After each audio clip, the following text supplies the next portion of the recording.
Well, you can do it.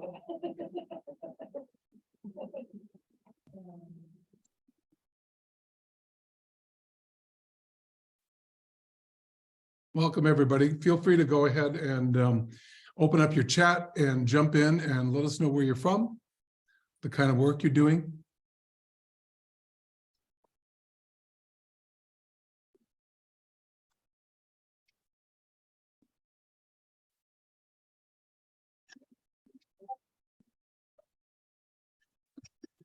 Okay, thanks, Alex. I saw you in the morning show, I think.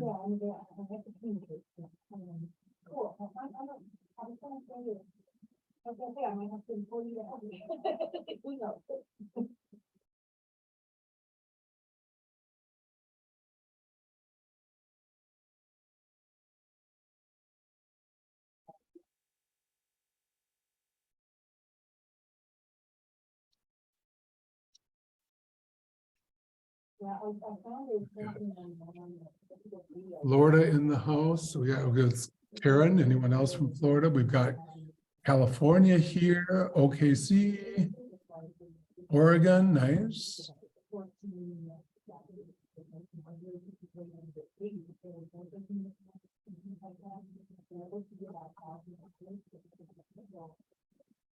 New Jersey, and yeah, I'm in Athens, Greece, about a block from the Aegean Sea.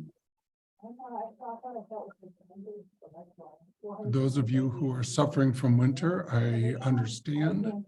I was in Minnesota as of a week ago, so I know snow. Cold weather.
Anybody have any interesting things that they learned in their last session that they'd like to share while we're waiting? We've got about 3-4 minutes left.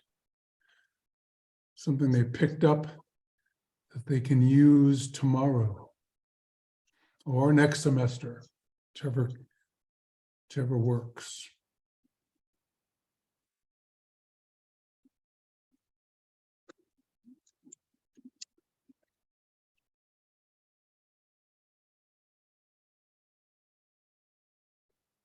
Using Padlet, okay, yeah, nice. A lot of the faculty we're working with enjoy Padlet a lot, so it was really great to see that. Of course, the accessibility things become so critically important right now for our student population and faculty population.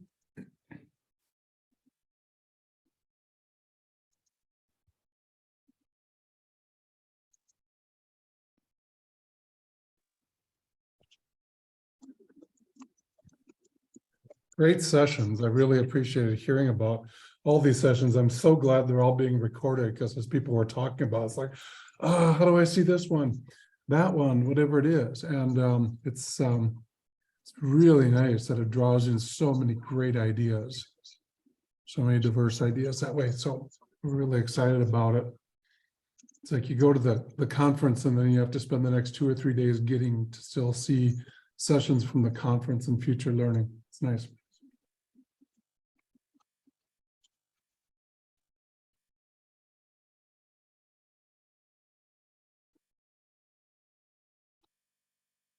Yeah, color is a very difficult kind of thing to work with that way.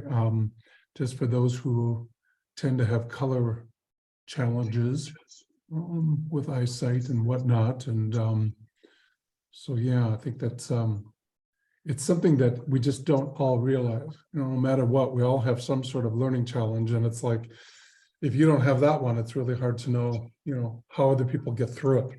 So.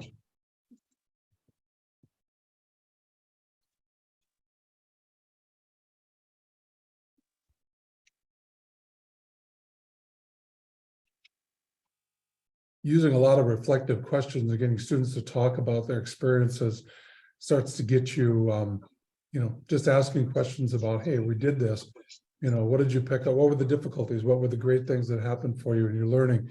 Those are great ways to start to hear about that, so you don't, you know, continue with it too much longer than whatever it happens to be that gets in their way.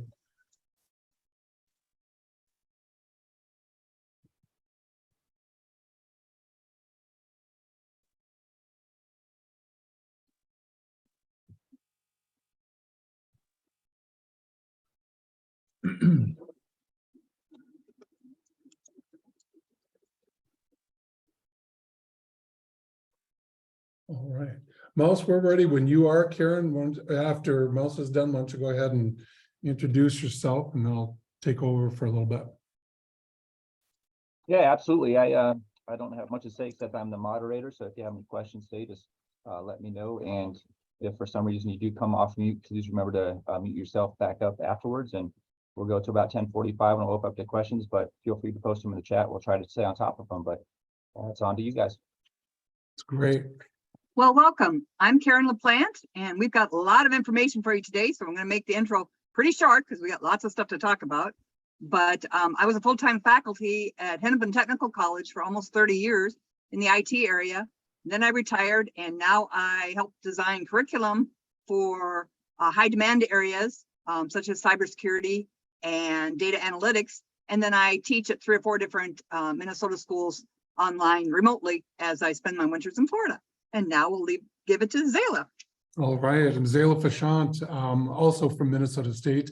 Yeah, have been a faculty developer, a faculty member, and a dean. And so for both career and tech ed and general education programs. So at any rate, I came out of the K-12 world, really understood a lot of things about teaching and learning. And so got to work for the system level teaching and learning office. So really providing opportunities for about 10,000 faculty across the state of Minnesota. Very exciting opportunities. And so today we're going to really bring you, some of the latest, greatest stuff, and we can feel free to contribute anything in the chat during the time. We'll add some extra things, but if you have some great resources, please, this is our session together. It's not just about Karen and I. So we welcome that. It's our philosophy of teaching. It's our philosophy of doing everything that we do together. So let's take a look at part one. Part one is about badges and micro-credentialing. It's also individualized and micro-learning. And so the first thing that we're going to do is we're going to really take a look at the future by reflecting a little bit on the past. Okay, so I think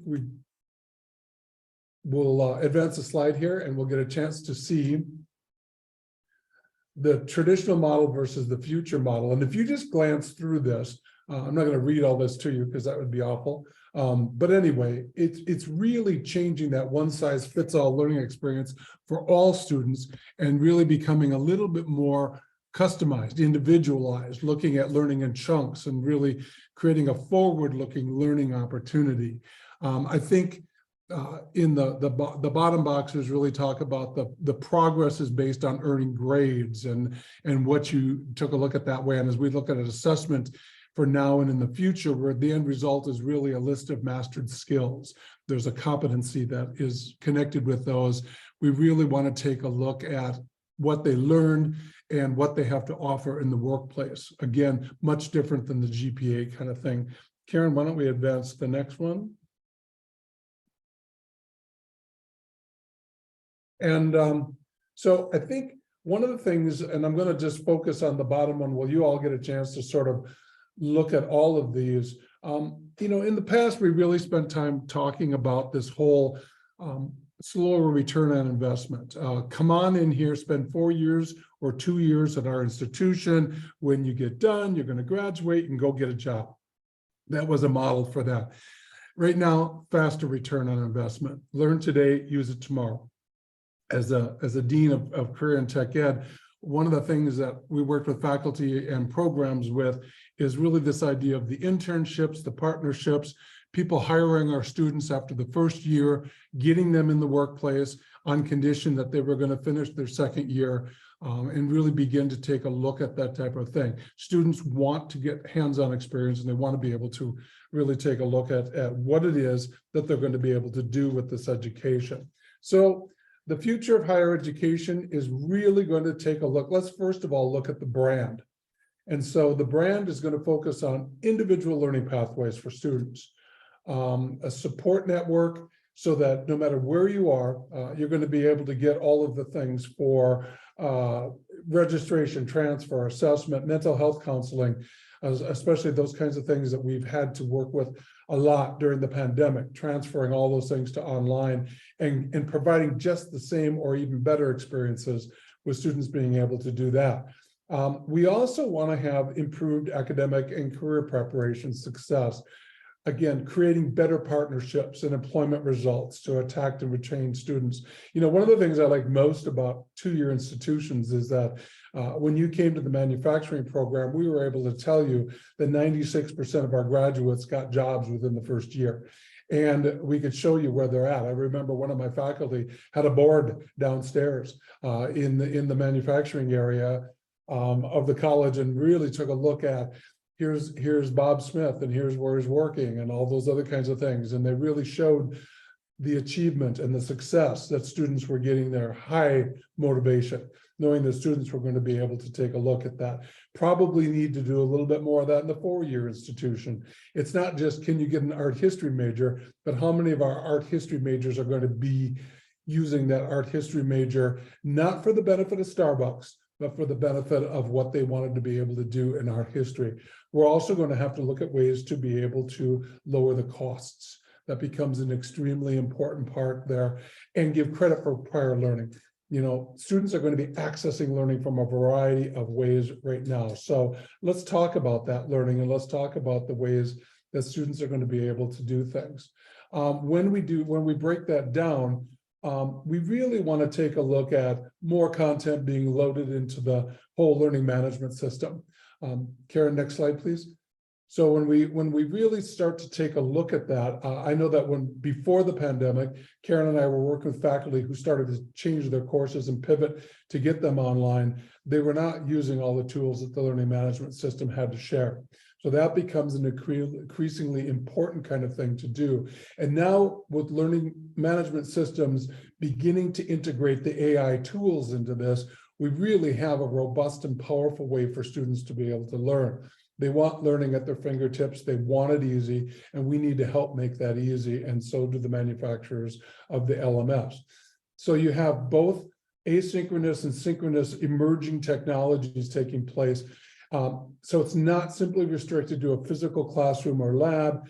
We're now beginning to see that students are able to do medical kinds of things online. We have a lot more ways and opportunities for students to be able to bring in a variety of experiences. It's not going to be go 4 years and then have some sort of an internship, student teaching experience kind of thing at the very end to find out if it's working for you or not. We're really going to be integrating much more of that as we go through here. Apps, podcasts, AI, all great, valuable ways for us to be able to share information with students in the future. We're going to really need to take a look at how to improve online delivery and performance. One is with faculty, one is with students. How do we create better online experiences for students to be able to do that? So we need to be able to look at the technology and the pedagogy that's going to work with that. Technology keeps advancing faster than pedagogy. We always feel like we're playing catch up. Obviously, the pandemic forced a lot of us to do things in a different way than what we have done in the past. Hence, we had to use the technology to be able to meet the needs. Still wasn't perfect. We're still going to keep on working at getting it in more perfection so that we're able to actually make sure that students are learning to get a quality experience. The other opportunity is that institutions are going to be able to gain a greater talent acquisition and engagement for faculty. They're going to be able to work with students who are moving to different work or family circumstances. They can continue learning at your institution, even if they move out of state. And so learning is going to be mobile. And so we're going to want to take a look at those kinds of things because it's going to be critically important. And realizing that we're going to have more part-time students taking courses than full-time students. Students are not going to necessarily be sitting there residential on campus. Now, that is a great experience for those who want to be able to do it. However, the numbers are going to continue to lower because if we do our jobs right, students will be returning to campus for more part-time learning and to be able to continue that journey of lifelong learning. The last part I call the Amazon effect. And when we take a look at the Amazon effect, during the pandemic, most of you probably experienced this. You saw it online, you bought it, it was at your front door that day or the next day very quickly. All right. When I want to learn something, I want to learn it now. And I don't want to wait to the beginning of next semester or next year when I can enroll in the program. How do I get started now? I was just in a webinar the other day where they were really talking about the fact that if your institution isn't talking about this immediately right now, you're going to get left back in the dust. And I think that that's absolutely true, is that we really have to look at the ways that students are learning today. They're using YouTube. If you've ever had a broken pipe or you needed to do some plumbing, you probably picked up a YouTube, you looked at it, you went to the store, you bought the stuff, you came back and fixed it. It showed you step by step how to do it. All right. YouTube, other portals of learning, other ways to be able to bring that in to be able to supplement your degree or your award is going to be extremely important. All right. More about the learning.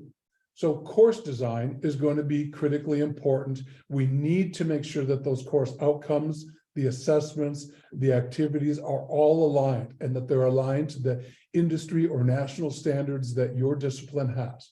So that has to happen better than it's ever happened before. And we need to communicate how that is going to be happening. Students want to see a personal connection to the learning. What am I getting out of this? I'm not coming here anymore to necessarily get the experience of what it's like to go to college.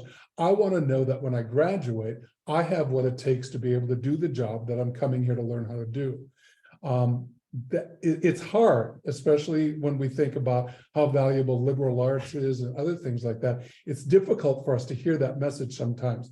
But when money is tight and students need to spend the money on those critical parts to themselves, they're really shopping and looking for institutions that are going to deliver not only great content from great faculty, but deliver it for the lowest cost possible so I can go out and get that job. That's really it's kind of streamlining education a little bit. We need to keep improving access for all students. And again, how does your course or your program include diversity, cultural experiences that are going to increase course completion? How do I see people like myself involved with this program? How do I get involved? How do I become more like and get jobs in areas that I want to see myself being able to fit into? And we have a wide variety of diversity that needs to fit into a lot of need that is sitting out there right now. So again, making an inclusive, welcoming environment is critically important. And then again, changing those faculty-centered courses into student-centered courses that bring all of that together. So it's really, you don't have students who are completing the course because as a faculty member, you said, here's what you have to do, now do it and make me happy. You really have students who are saying, I'm going to get to do this and I'm doing it for myself. And once they start to do it for themselves, that self-motivation is there. We need to really focus on doing more of that as we go through here. Okay, next slide, please. Past learning, we've really looked at the cognitive domain. Future learning, cognitive domain is extremely important. We still need to do that, but we really have to look at the affective domain because students want to feel that connection. So what we discovered during the pandemic and what faculty told us is that the learning needs of students needs to be more holistic. We need to begin to collect feedback by asking students what they need to better learn. In other words, let's take the focus off from I'm going to tell you what you need to learn to I'm still going to tell you and I'm going to provide those opportunities, but you tell me what you think you need to learn and what you need to do about that. We're going to create those greater partnerships. We're going to be able to work more of a learn work opportunities into the internships. We're going to blend that better so that learners can see the relevance that what they're learning applies to their careers. You don't want them still asking you, why am I doing this? Or what is it that I'm going to get out of this? They should know that. But we're going to be doing that at a greater, it's a greater challenge for us than it's ever been before, but we need to really prove ourselves a little bit more on this whole thing. So as I mentioned before, Karen and I, we wrote a book that you can see highlighted at the bottom, Designing Effective Teaching and Significant Learning. But we also work with faculty, about almost 500 now, on the Online Course Design Institute. So we share some of these really important elements. The first is this significant, the taxonomy of significant learning, which you can see on the next slide. And in doing that, Karen, I think you're a couple slides behind right now. Okay, I am in a different place than you are. Never mind. I'm going to get to where you are. So we're going to look at individualizing learning. Sorry about that. So as we look at individualizing learning, one of the things that we know about it for students is that it motivates students. It provides student choice in learning new content. Think of it as one of those sort of bridging kinds of opportunities where students have the opportunity to pick their own adventure. In addition to the content that you're going to supply for them, allow them in your course design to be able to have some choice in some ways that they want to be able to do something with that content and show that they have mastered that concept. It also provides greater opportunities for the differences between novices and advanced sort of experts that are in your course. You know that you have students who are 20 years old and you have students who are 35 years old, who've been out, they've had some work experience, they're bringing that back. By individualizing the learning and that pathway, they have the opportunity to really pick things that are more pertinent to them so that they can decide if they're going into the beginning part of a career or in the midpoint of their career. They also have opportunities to share prior experiences and dig deeper if you give them a variety of interests. Okay, so Karen, why don't you take over with badges and micro-credentials? Oh, we have a chat first. Let's go ahead and have people share that information. So how do you provide choice for your learners so they can choose their own learning adventure? Or how do you currently have your students create their own learning outcomes for your course? You just take a few seconds and put something in the chat.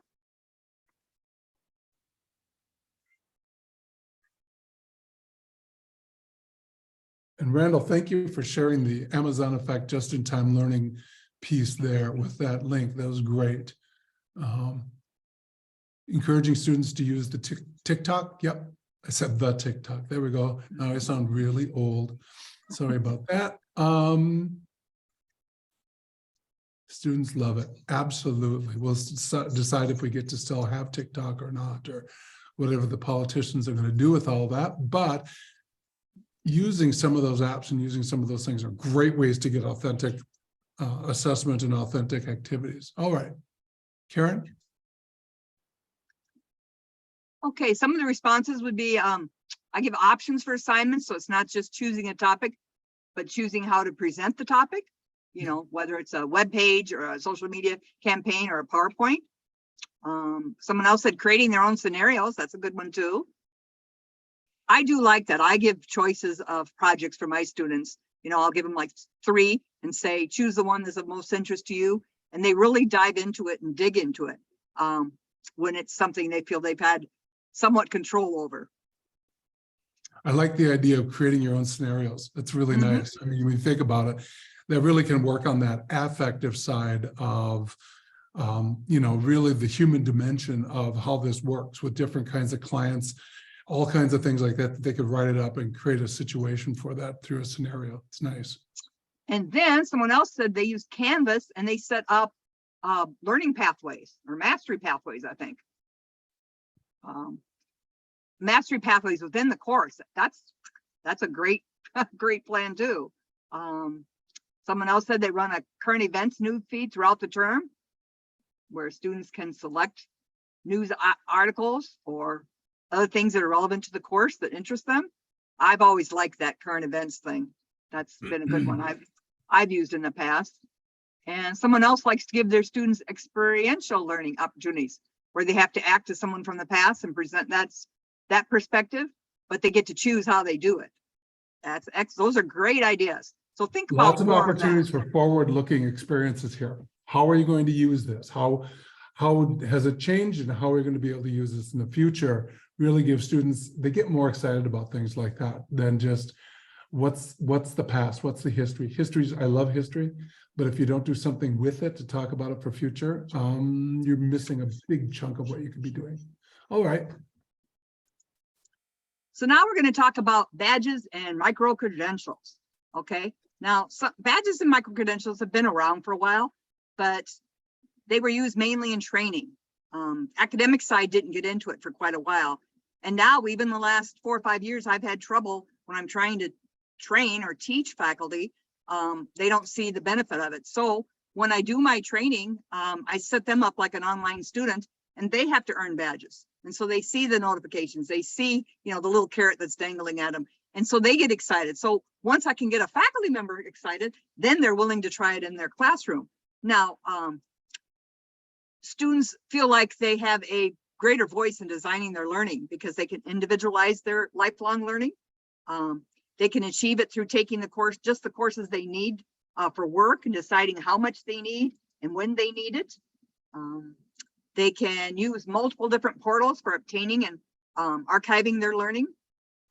But as designers of learning experiences, we need to examine microlearning, badges, micro and stackable credentials as ways to motivate our students. Okay, so really what this all is a way to motivate students and get, you know, in other words, we want them more engaged. Okay. So chunking learning into modules is one way for students to better understand and retain content. Okay, so badges help with this. Okay, you can chunk that out. You can chunk it out in a course. You can, I mean, there's any number of ways you can do it. I usually start with the faculty and chunk it out as perhaps units in a course, modules, whatever you want to call them, units. Can be by topic, by subject, you know, however you want to, just chunk it out. And those are your digital mileposts. Okay. But it's a way for students to better understand and retain content. And badges then provide the evidence of their thinking and their learning. These artifacts, like I said, are the milestones on that journey, offer a way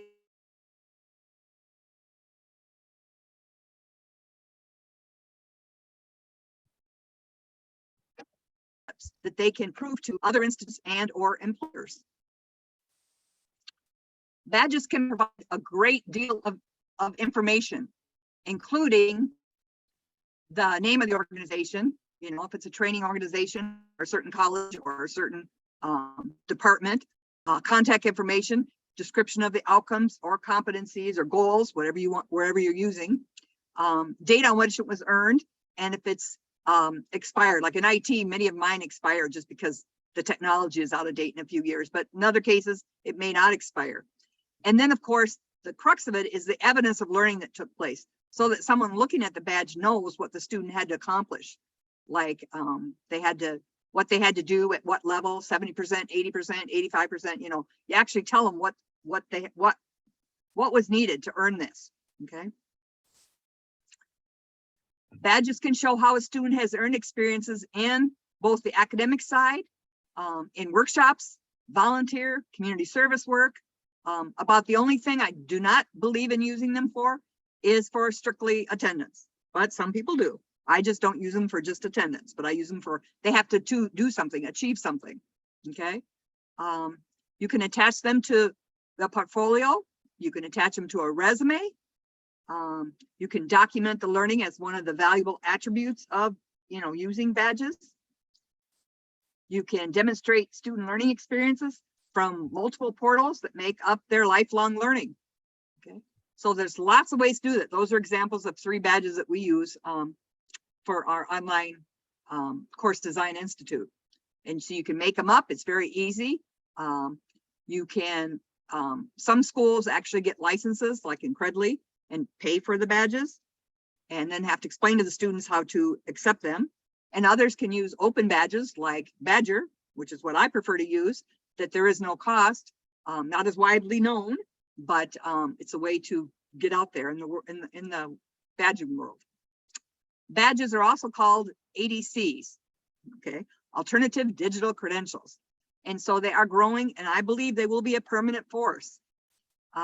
Large numbers of these are being offered now, starting to be offered by universities and corporations. Traditional transcripts are not serving the current workforce because they're always at least a semester behind. Accrediting agencies are demanding evidence of learning outcomes. Young adults are demanding shorter, more workplace relevant learning, and they want immediate delivery, what they want to learn, when they want to learn it. In other words, now. Open education is demanding some sort of accomplishment, some sort of proof of accomplishment. Employer hiring practices are increasingly based on digital searches, okay? And even international are developing areas to support ADCs. So it's not just this country, it is worldwide. Creating badges, you can do it through application tools such as Credly, like I said, or Badger Backpack, or Badge OS, and that makes it easier than ever. Open Badges has created guidelines for the framework of badge creation. You can also do badges inside of just perhaps your learning management system. I use Desire to Learn, so D2L we have badges just inside of D2L. So if you want just a badge just to motivate students, but it's nothing to align it with at the industry level or workplace level, you could do a badge just inside many learning management systems like D2L. Micro-credentials allow students to earn these short credentials, which are focused to provide as in-demand skills with career experience, okay?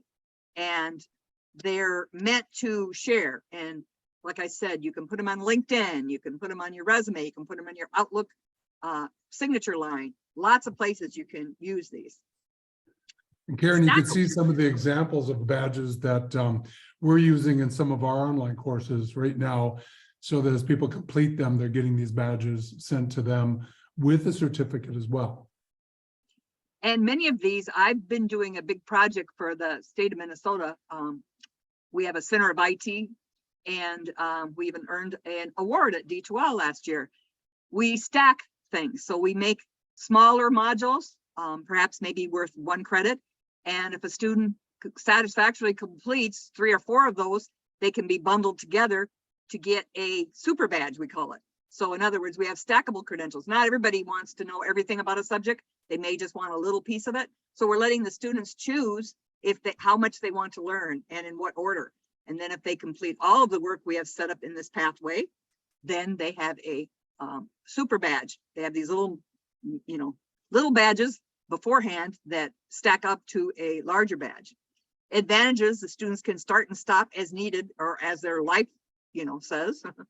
All current students or past students who have worked to earn stackable credentials can continue that earning on their own, whatever their schedule provides.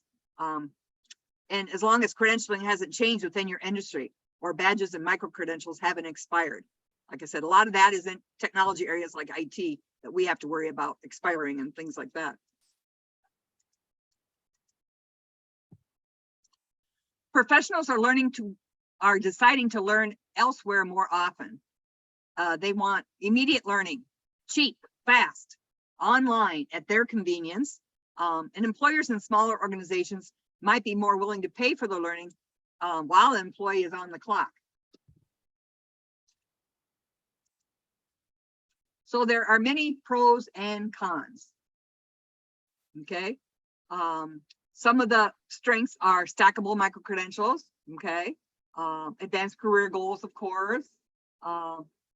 You get the flexible addition of continuing education, learning for all ages. You get to learn, they're accessible for all employees and emerging technologies. Lots of pros. There are some challenges. They have to be accepted by learners and organizations. So some students, some participants that earn badges don't realize that when the badge sent to them by email, the notification, they have to accept the badge. So many badges sit out there and aren't claimed. Financial aid may or may not cover learning costs. This is a newer thing. Badges could expire or may just need to be updated. Yeah, there's always the people that don't have access maybe to broadband. Quality is difficult to maintain. It is, but if you use something like a Credly, then it is looked at across the board for your criteria that you put in. So, so lots and lots of reasons.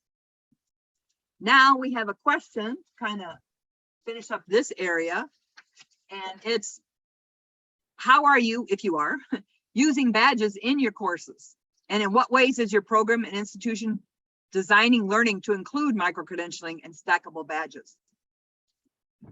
So I see somebody said they wouldn't use badges motivation. Badges used for motivation is a whole nother part. It's like the gamification part. And that's where many badges started, just for motivation. And I always tell faculty that if they're not sure they want to do this, that's a place to start. That's the motivation. If they really buy into it and they can see the benefit for their students, then they can go into it for the other reasons. So that's just my take on it. And that's how I get faculty turned on, as I get them turned on by using it as kind of a gaming tool to motivate students. And then, like I said, it sets into place how they can use it for the future.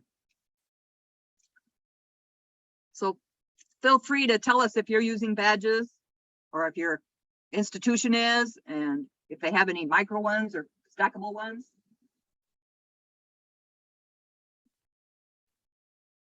I see there's a question in there that asks, when you plan micro-credential learning, how do you determine how to break up the content and what the end badge is?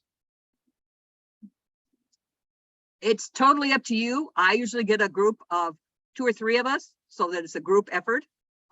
If we're doing it like for a department, I want the other faculty involved in it. And so we do it as a group effort, and it works out really, really well. You know, if it's a course or content only I teach, then I would sit down and do it myself, but I would still go to my peers and say, what do you think of this? Here's what I'm thinking of doing. So that's what I do. I do it as I always ask for feedback from others on what they, you know, how they look at this. And you could do it by subject. You could do it by how much time is spent, you know, any number of ways you could break out your micro learning. You can also do it by competencies or outcomes, so that you know that students are meeting those particular things in your industry, business groups that, or national standards. Right. Yeah, we do national standards a lot for IT, especially the ones I'm doing now in cybersecurity. We're matching that to the national standards, and then even in data analytics, we're matching up to the Edison framework. So we do a lot of that academic wise.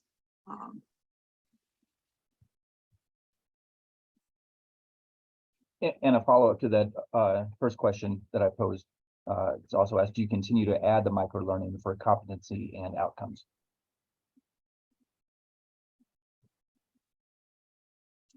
Add more areas to micro-learning, you mean?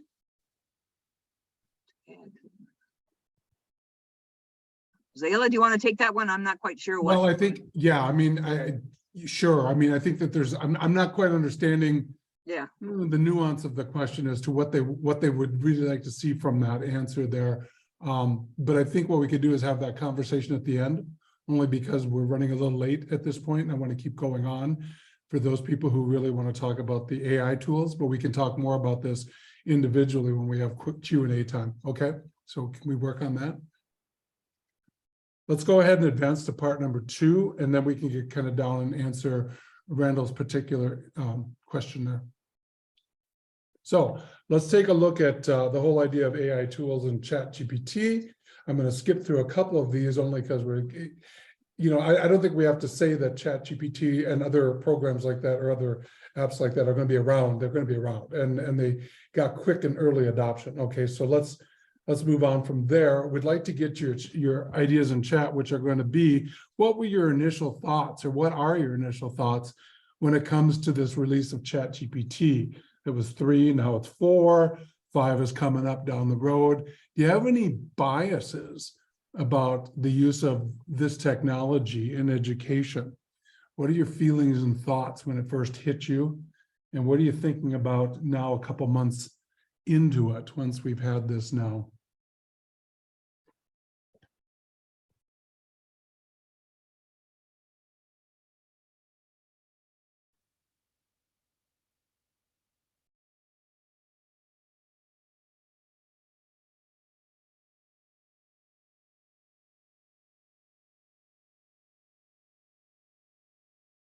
So Candace threw out an interesting comment. No one needs to write. This is really, I don't know if you're for it or against it at this point based on that, but that's a very bold statement, which I think is very interesting.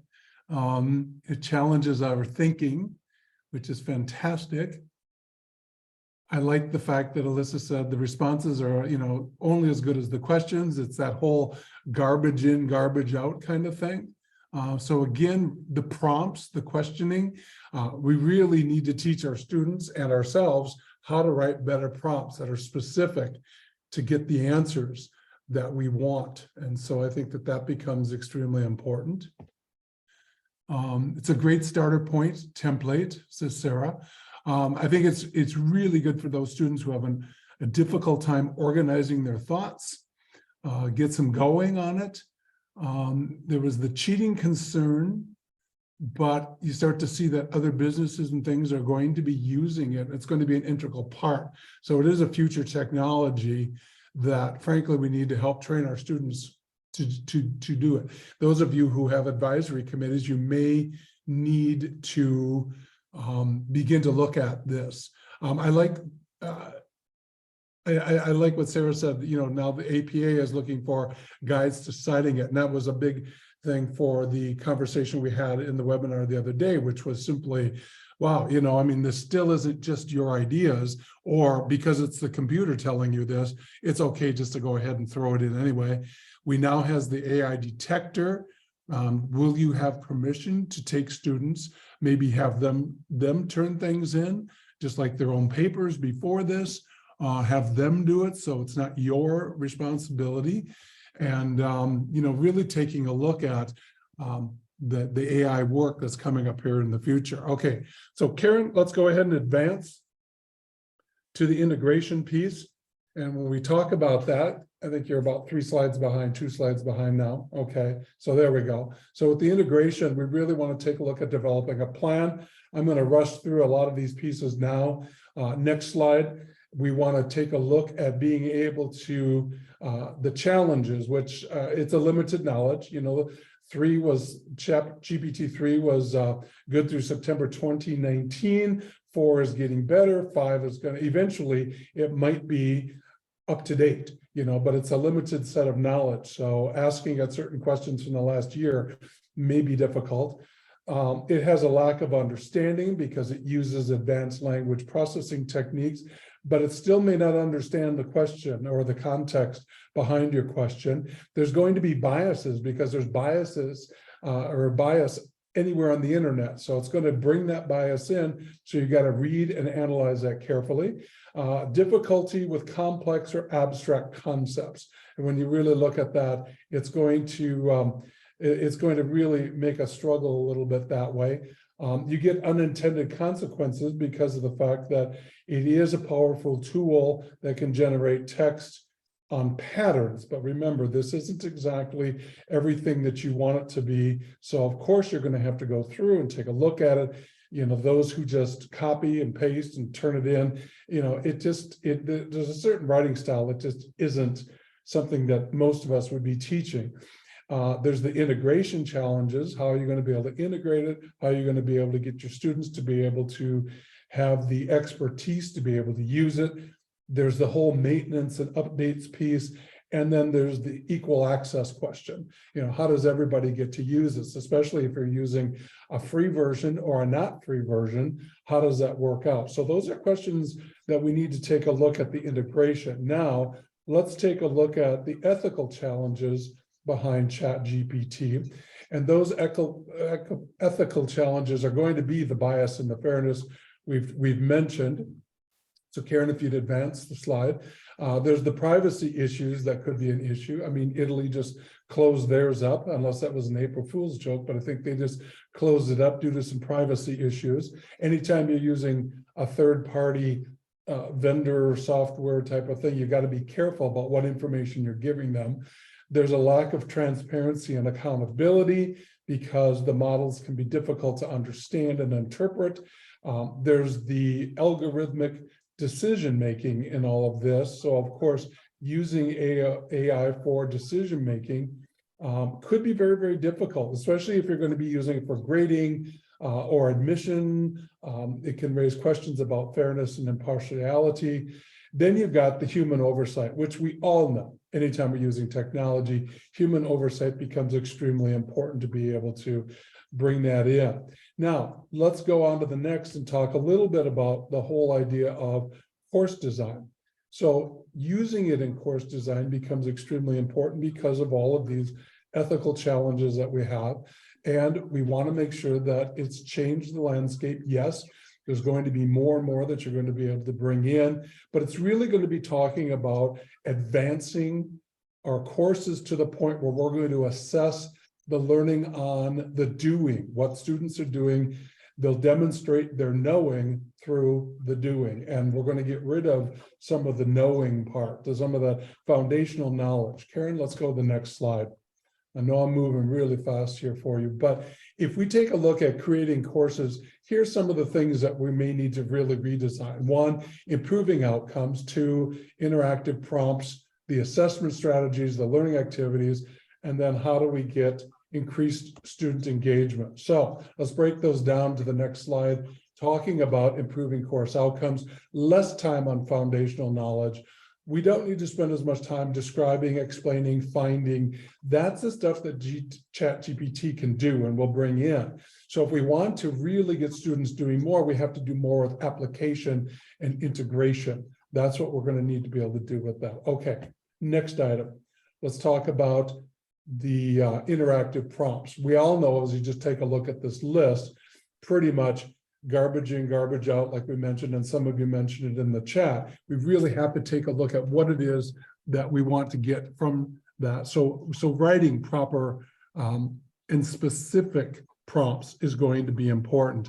I just wanted to share with you one of the resources I found, and you can look at the next slide for that. There's actually a ChatGPT cheat sheet, 100 prompts that are there. And if we page through those quickly, you'll start to see that there's prompts that have been written for spreadsheets, foreign languages, content creation, programming, data science, and then we can take a look at writing, creativity, academic life.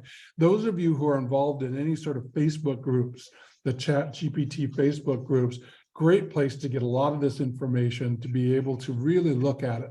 I know that there's not a lot of different ways that you can begin to, see all the things that are done here, but obviously we're just talking about the prompts that are going to be going on there. All right, next slide, please.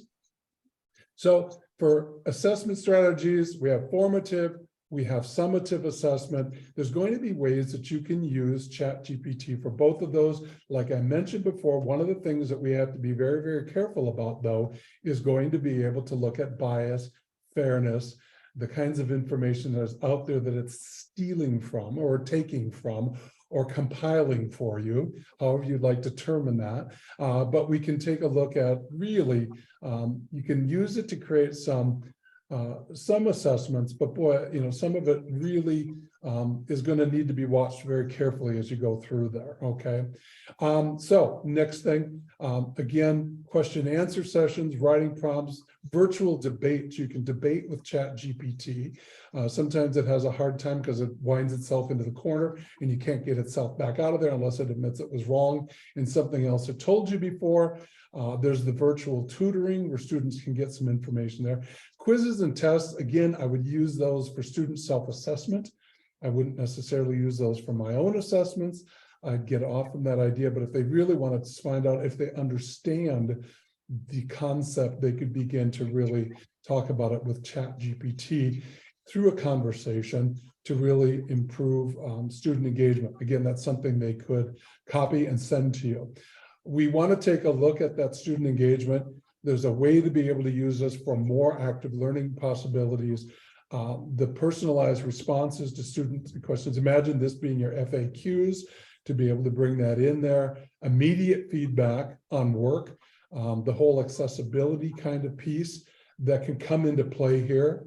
We've got gamification, flexible learning, encouragement and support, evaluate and adjust. We really want to develop active learners to become active leaders. And so because, as one of you mentioned, this is going to be used in the business community and in their future work quite a bit, this is some stuff that we really need to adapt and sort of embrace a little bit and get moving on to. I'm going to skip the effective feedback stuff right now, only because I want to leave some time for questions and those that way. But let's take a look at the slide about how it can assist your work. When we take a look at communicating about the learning task with students, we can use it for that as faculty or instructional designers. Again, detailed specific feedback may come into being something that could be done prior to you even looking at it. Encouraging students to self-assess, give them a chance to reflect and monitor their own work. Again, using rubrics with that would be extremely important. Ensure that students can act upon the feedback that they received so they can share what they got from ChatGPT first and give it to you later as part of that. And you can see what they were given. And then a variety of teaching strategies so that you can really engage by incorporating this and weaving this into the work that you're doing.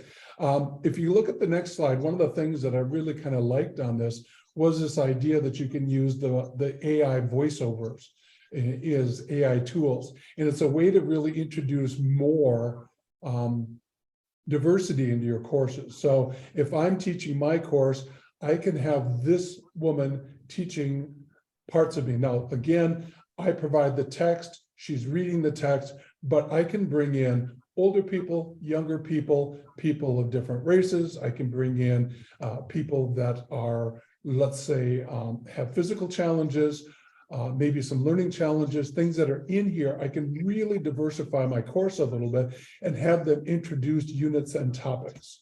And Karen, let's go on to the next slide then. And again, really talking about ways we can do this. I think we've done that. Let's give people a chance to do some looking at the wrap up here. And again, I think we've asked people how they've used it already. If you've thought of something else, please add that to the chat.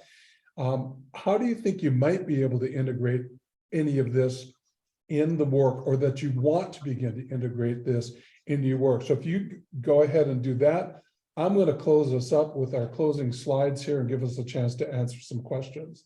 So a deeper dive, again, this is our book.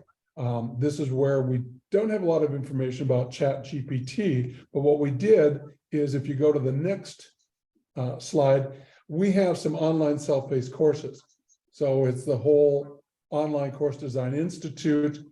We have this program, we have the Designing the Future, we have Facing the Future, Artificial Intelligence in Higher Ed, kind of taking this and breaking up into 2 courses so that you can get a lot more information than what we shared here. All of what we shared plus 90% more is in these courses. So you can go ahead, if you go to insynergy.com and go to the eShop there, you can actually get a discount. So you get educational courses, you get a copy of that book, and you also get a certificate of completion. So you're there, you can email us. Feel free to go ahead and take pictures of this slide and the slide with the courses on it, as Karen will go back to that one. and you can get the opportunity to see that. Any questions, any things you'd like to do? I don't see anything in the chat. However, if you'd like to unmic or unmute your mic, feel free to do that, and we'll take those questions personally. Randall, if you want to send us an email, that would be great. And we can keep that discussion going as well.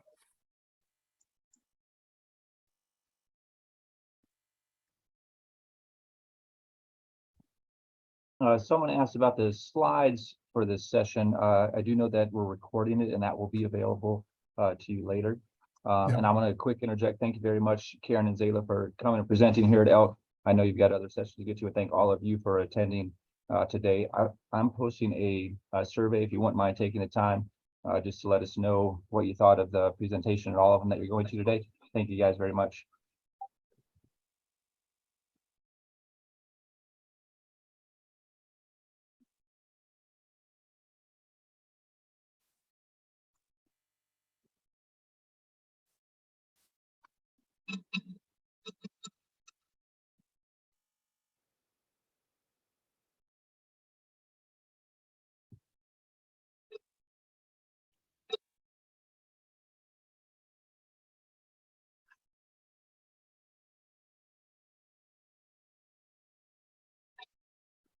Feel free to grab a snack and a cup of coffee or whatever you need, and we'll see you at the next sessions at 11 o'clock.